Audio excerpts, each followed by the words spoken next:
जब समीर ने ध्यान से उस कठपुतली को देखा तो उस कठपुतली के चेहरे पर एक बेहद डरावनी मुस्कान थी।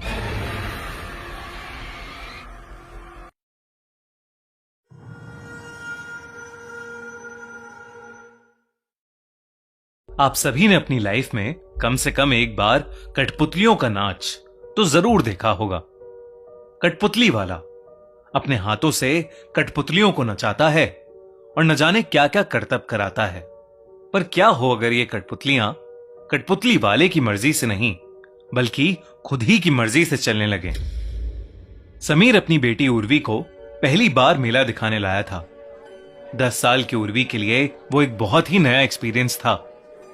पूरे मेले में घूमते घूमते उर्वी एक जगह पर आकर बस रुक गई।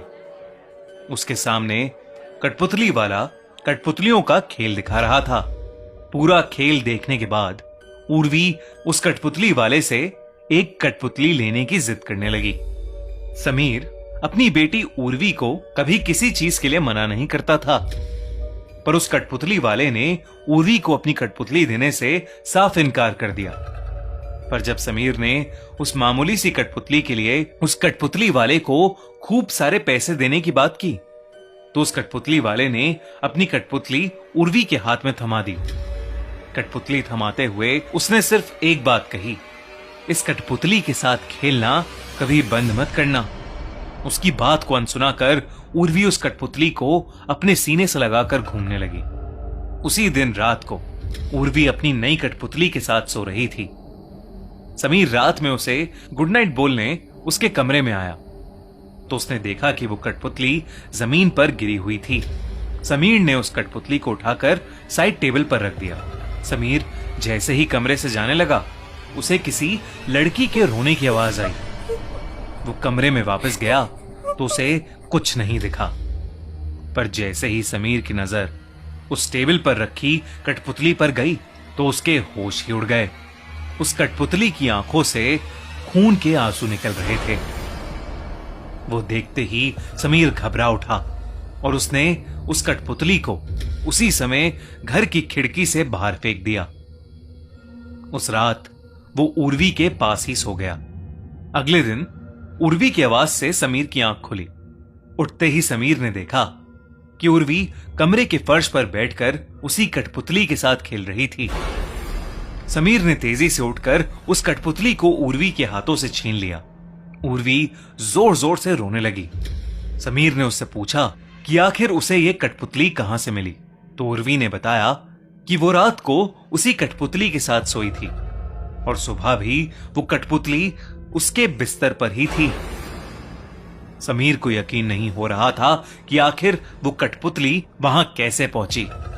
समीर ने इस बार अपनी कार ली और उस कठपुतली को शहर की एक नदी में फेंक आया।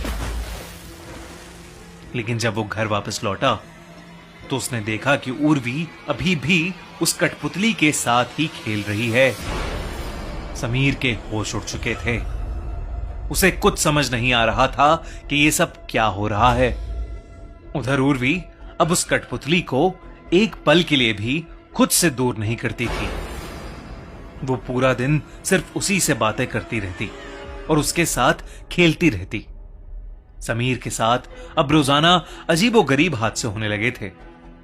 वो कठपुतली उर्वी के सोने के बाद समीर को घर के अलग अलग कोनों में दिखाई देती थी और समीर चाहे उसे कहीं भी रख दे, सुबह उसे वो उर्वी के बिस्तर में ही वापस मिलती थी। समीर अब पागल होता जा रहा था। वो समझ गया था कि ये कोई मामूली कठपुतली नहीं है। समीर ने उर्वी की दादी को उर्वी की देखभाल के लिए बुलाया और खुद गाड़ी लेकर उसी मेले में चला गया जहां से उसने वो कठपुतली खरीदी थी। वो उस कठपुतली वाले को पूरे मेले में ढूंढता रहा, पर उसे वो कहीं नहीं मिला। उसने बहुत जगह पूछताछ भी की, पर उस कठपुतली वाले का कोई नामो निशान तक नहीं था।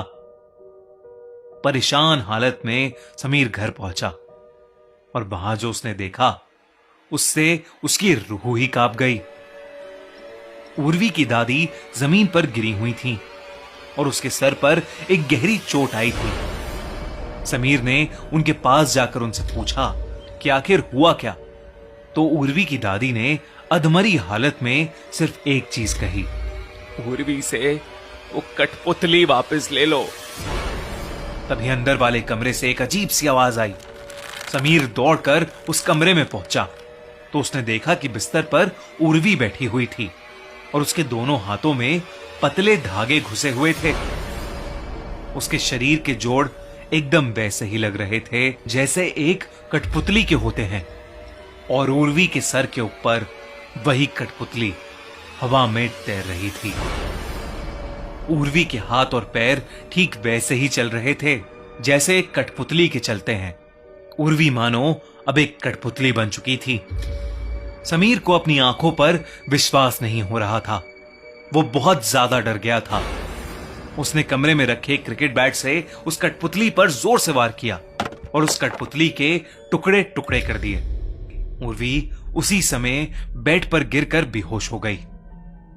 उर्वी के हाथों में घाव थे जिसमें से खून बह रहा था। समीर तुरंत उर्वी और उसकी दादी दोनों को गाड़ी से हॉस्पिटल ले गया। दादी को तो अगले दिन ही होश आ गया, पर उर्वी 3 दिन तक आईसीयू में रही। किसी को भी उर्वी से मिलने नहीं दिया गया था। 3 दिन के बाद जब उर्वी को होश आया और समीर जैसे ही उससे मिलने उसके हॉस्पिटल रूम में गया तो उसने जो देखा उससे उसका दिल उसके शरीर से बाहर आ गया।